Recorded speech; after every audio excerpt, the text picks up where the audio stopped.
নমস্কাৰ, এই মুহূৰ্তত জনাইছো কেইবাটাও গুৰুত্বপূৰ্ণ খবৰ।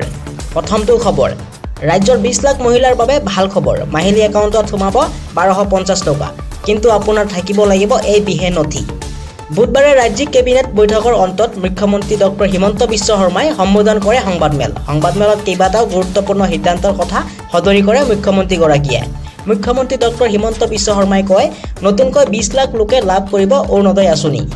ৰাজ্যিক কেবিনেট বৈঠকত এই গুৰুত্বপূৰ্ণ সিদ্ধান্ত গ্ৰহণ কৰা হয়। মুখ্যমন্ত্ৰীগৰাকীয়ে কয়, ছেপ্টেম্বৰৰ পৰা আৰম্ভ হ'ব অৰুণোদয় 3.0। এইবাৰ নতুন পদ্ধতিৰে হ'ব অৰুণোদয়ৰ হিতাধিকাৰী বাছনি প্ৰক্ৰিয়া।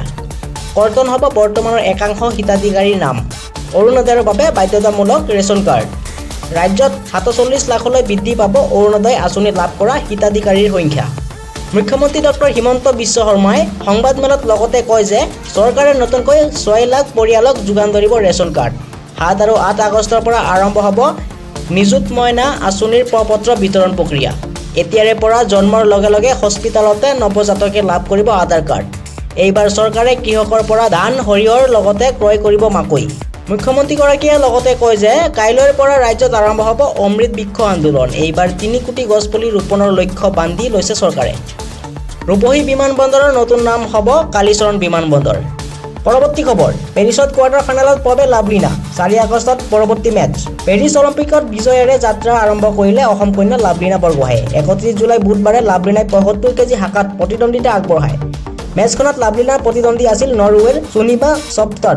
ৰাউণ্ড অফ 16ৰ এই মেচখনত লাভলিনাই 5-0 ব্যৱধানত বিজয়ী সাব্যস্ত কৰি পৰৱৰ্তী কোৱাৰ্টাৰ ফাইনেললৈ যোগ্যতা অৰ্জন কৰিছে। তেওঁৰ পৰৱৰ্তী মেচ আছে 4 আগষ্টত। পৰৱৰ্তী খবৰ, শীঘ্ৰেই ভাৰতত চলিব বুলেট ট্ৰেইন। জাপানৰ ৰেল বিভাগৰ সহায়ত চলিছে কাম। বুধবাৰে সংসদৰ অধিৱেশনত ৰেলমন্ত্ৰী অশ্বিনী বৈষ্ণৱে বুলেট ট্ৰেইন প্ৰসংগত বক্তব্য প্ৰদান কৰে। তেওঁ উল্লেখ কৰা মতে দেশত বুলেট ট্ৰেইন চলাচল কৰিবৰ বাবে দ্ৰুতগতিত কাম কাজ আগবাঢ়িছে। শীঘ্ৰেই ভাৰতত বুলেট ট্ৰেইন চলিব। বুলেট ট্ৰেইনৰ 320 কিলোমিটাৰ যাত্ৰা পথৰ কাম দ্ৰুতগতিত আগবাঢ়িছে।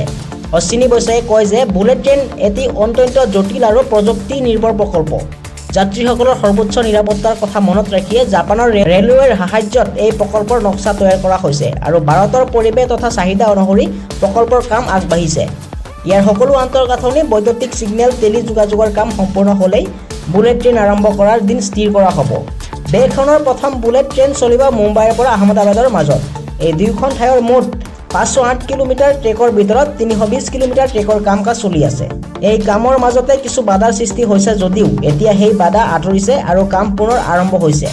ৰেল মন্ত্ৰীগৰাকীয়ে লগতে কয় যে প্ৰাথমিকভাৱে বুলেট ট্ৰেইনৰ প্ৰযুক্তি জাপানৰ পৰা আমদানি কৰিলেও এতিয়া দেশৰ মাটিতে অনেক প্ৰযুক্তি তৈয়াৰ কৰা হৈছে। তেওঁ ভাৰতৰ সাগৰৰ তলিৰে ৰেল সুৰংগ নিৰ্মাণৰ কথাও উল্লেখ কৰিছে।